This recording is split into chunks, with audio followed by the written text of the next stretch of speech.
Please, no, don't. Come on, y'all, let him hear it. Shaun Smith, CEO, Black Push Incorporated. Well done, Shaun. First off, everybody, please be seated. Please. So, I want to start off by saying, even as we sit here tonight, I am humbled.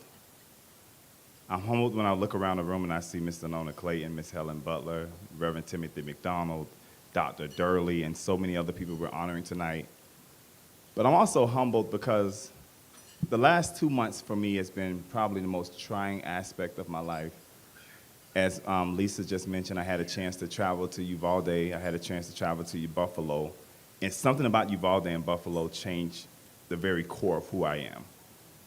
So even as we sit here tonight and we celebrate these wonderful people who we're honoring tonight, these great people, and every single one of you for the work you've done, I want to remind us that there's still so much work to be done. Yesterday, I spoke to a guy by the name of Fred Guttenberg. Fred Guttenberg, his daughter was killed in Parkland on Valentine's Day, the day that we celebrate love, and he's getting ready to go to trial this week to face the murder of his daughter. And his message to me was, keep on pushing. 2 weeks ago, I was in Buffalo, and I sat with a woman by the name of Miss Fragrance, and she talked about not only meeting her killer, but seeing him 2 days before he actually went into Tops and started shooting up Tops. And she talked about the impact that it had on her life and the impact of what she had to deal with and what the federal government said to her, and where they basically said, like, we're happy that you're alive, be grateful that you're alive, keep on moving on with your life, because we got other big issues to take care of. I remember her story. I remember going to Uvalde and meeting with a family who had just buried their daughter that day. The same day I went to Uvalde, they buried the last child, and they just buried their daughter, and they could not bury the child because they couldn't recognize the body, so they buried the child's shoes as a memorial to her. And I remember talking to the mayor of Uvalde just a couple of days ago. We spoke last night, actually, on the phone, and he told me to keep on pushing. The question was asked to me about a month and a half ago, why is Black Push so important? Why is it what work that we do so important? Why is the things that we do so instrumental to my heart? And I didn't have an answer for it, Mrs. Scott.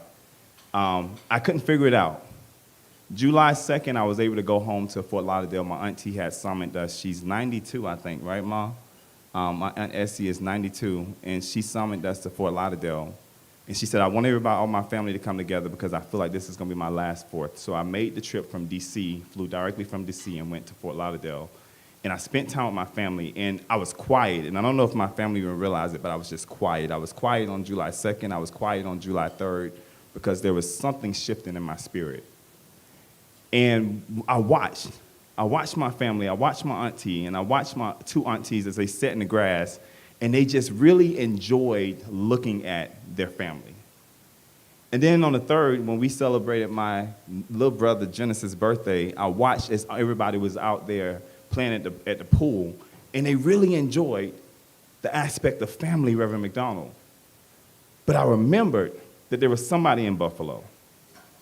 I remember that there was somebody in Uvalde. I remember that there was somebody in Alabama. I remember that there was somebody in Carolina. I remember that there was somebody in Atlanta. I remember that there was somebody in Fort Lauderdale. I remember there was somebody in Miami. I remember that there was somebody who, while I was out celebrating my family, did not have a family to celebrate.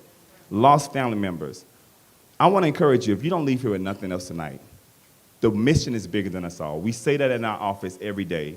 It's on every banner that we put up. It says the mission is greater than us all. You guys, the call to action tonight is simply this, is that we need your voice. We need your voice on the streets when we talk about voting rights and we talk about a state like Georgia that has done nothing but hinder our vote and make it harder for us to vote. We need your voice. We need your voice in places like Uvalde. We need your voice in places like Buffalo, where even to today, you guys, listen to this, even to today, people in Buffalo are waiting in line to get groceries because they don't have the grocery store that they could re-enter because the only grocery store that they had was hit by a person who looked at the color of their skin and determined that they were not worth, that their life was worth nothing. And yet these people are standing in line who look like me, who talk like me, who are the same age as me, expecting to get groceries from nonprofits that are represented in the same room. Because even to today, they can't go into their own grocery store. What I want us to realize is that what happened in Uvalde, what happened in Buffalo, what happened in Alabama, what happened in Carolina can easily happen to any one of us. And one of the things that I preach every day to my team, and I know they are sick and tired of hearing it, is I say that we have to take every experience that we are allowed to be a part of personal. So it's personal for me. So somebody asked me a couple of weeks ago, they said, Shaun, when are you going to stop? And my response was, I gave it in Augusta when we did a One Accord conference. And I didn't know what I was going to say, Reverend Jones, but it hit me that I can't stop. I've been in the hospital for 4 years. In 4 years, you guys, most of you don't even know this. I've had 8 surgeries in 4 years, almost passed away from COVID twice. I eat through a tube, literally, that goes through my chest. But if you do not know me, you do not know that. Because of the fact that I've understood that when God gave me the obligation he gave me, when God gave me the body he gave me, even God gave me even the life in which he gave me, whether I like it or not, it was not for me, it was not just for my family, it was for every single person that I have the opportunity and privilege to give a voice to. And I'm pretty sure even after going to the Capitol this week, I probably will not be invited back to some of those people's places because I took the voice of Uvalde, I took the voice of Buffalo, I took the voice of Highland, Illinois, I took the voice of those people who have been impacted right here in the state of Georgia. Everywhere we go, the mission is bigger than us all. And I am so honored, and I will be remiss. This table 1, and it's interesting that they got put at table 1 because it was not this way. Real quick, I am honored that my whole family, or most of my family, has come from Fort Lauderdale. Somebody once asked me,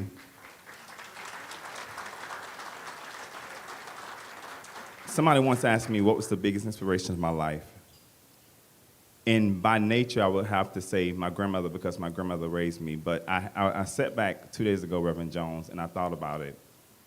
And one of the things that I'm so humbled by is my mom is here. My mom is here, and she literally within the last month and a half has had 2 emergency surgeries, one in which I had to go down to Fort Lauderdale to be with and almost lost her life. So it's an honor for her to even be here. But when I thought about my mom, Reverend McDonald, there's no way, when people ask me, how is it that you're able to push through? How is it that you're able to do what you do? How is it that you're able to overcome sickness and do all the things you do? And I thought about my mom. My mom, and I'm going to tell part of her story, and I'm pretty sure she won't mind. My mom used to be on drugs years ago. She did not raise us because she was on drugs. But as of today, let's talk about my mom today. Let's talk not talk about who she used to be. Let's talk about who she is today. As of today, my mom not only has a bachelor's degree, but she has a master's degree. As of today, I have witnessed my mom. I remember one time I was in Fort Lauderdale, and I looked over on the bus, and I'm like, dang, that lady looks familiar on the bus. And I look back over, and I'm like, that's my mama on the bus, telling people that we have to watch out for HIV and AIDS. She is one of the most dynamic HIV and AIDS representatives in the state of Florida. And she works for a group now called Florida Rising. So when people ask me where do I get the strength to push through and where do I get the strength to persevere, I say it's in my DNA. I had a grandmother who prayed for me, and I had a mom who gave an example to me. And my thing, and I'm going to end here, but my thing is simple. If I can be an example to anybody who comes behind me, if I can lay down my life for anybody who comes behind me, if I can give a voice to people who don't have a voice in places I have a voice in, that's what I will do. That's what I will continue to do. And for those who are running for office in this room, I caution you on this one thing. Don't come to Black Push making any promises, because every promise that you make, we're going to hold your feet to the fire to do so. We are tired, and while we're sitting up here having this great dinner, having this great event, honoring these great people, and they are great people we're honoring tonight, listen, y'all, somebody needs our voice. Somebody needs our message.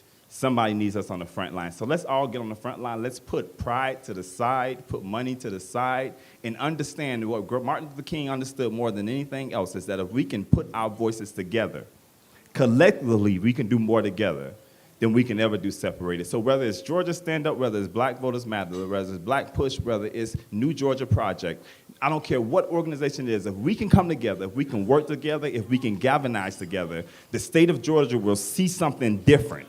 Because when I tell you, for those who are traveling the country, people are looking to the state of Georgia.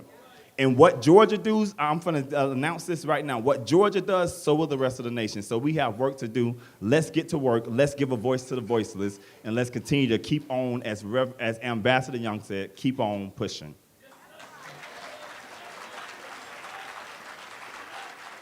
Wow, well said.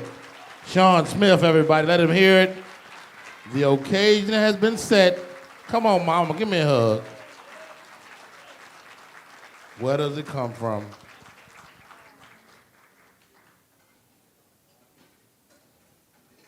Awesome, well done, Shaun. One more time, y'all. Let him hear one more time as we continue the evening. Your dinner is arriving. We're gonna have our meal.